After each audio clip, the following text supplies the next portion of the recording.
Bonjour, j'espère que vous allez bien.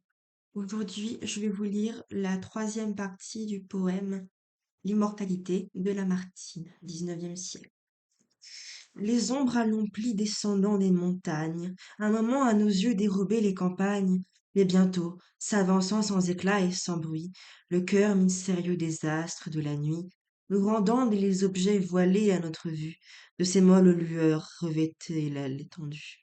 Elle, en nos temples saints par le jour éclairé, quand les rayons du soir pâlissent par degrés, la lampe répandant sa pieuse lumière, d'un jour plus recueilli remplit le sanctuaire. Dans ton ivresse alors tu ramenais mes yeux, et de ses yeux, et de ses cieux à la terre, et de la terre aux cieux.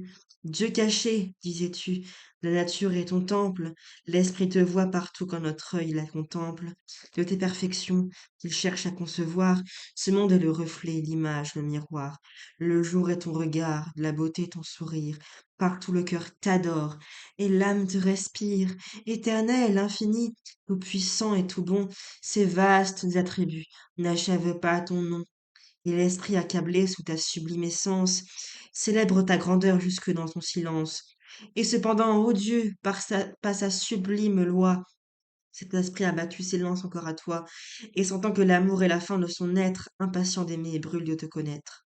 Tu disais, et nos cœurs unissaient leurs soupirs vers cet être inconnu qu'attestaient nos désirs, à genoux devant lui, l'aimant dans ses ouvrages, et l'aurore et le soir lui portaient nos hommages, et nos yeux, enivrés, contemplaient tour à tour, la terre notre exil et le ciel son séjour.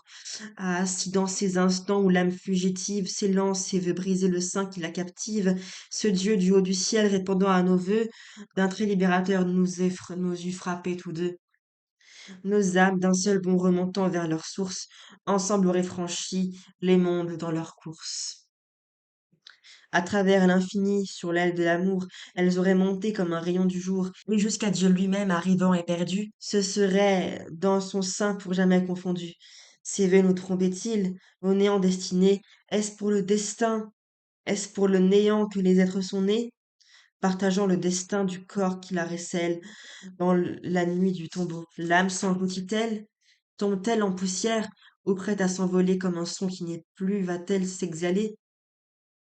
Après un vain soupir, après l'adieu suprême de tout ce qui t'aimait, n'est-il plus rien qui t'aime?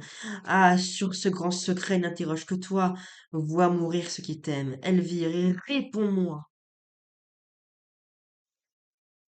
Et je vous lirai le prochain poème dans 4 jours. Merci d'avoir regardé cette vidéo. Au revoir.